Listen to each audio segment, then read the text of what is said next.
Pinapaalalahanan ng Philippine National Police ang publiko hinggil sa pagsasagawa ng public assemblies.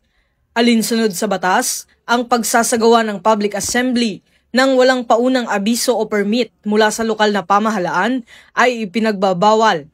Ito ay upang matiyak ang kaligtasan ng lahat, kaayusan ng publiko at maayos na daloy ng trapiko lalo na sa mga sensitibong lugar o mahahalagang okasyon. Ipinagbabawal din ng mga sumusunod: pagdadala ng armas, mapanganib na bagay o anumang kagamitan na maaaring makasakit, pagiging marahas o paggamit ng pananakot laban sa kapwa, pagharang sa trapiko at pagsira sa pampubliko o pribadong ari-arian, at pagkilos sa loob ng 100 metro mula sa korte, paaralan at ospital.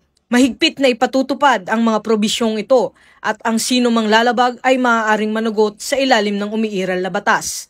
Hinihikayat din ng PNP ang lahat na panatilihin ang mapayapa at organisadong pagtitipon at makipag-ugnayan sa mga otoridad para sa seguridad ng bawat isa.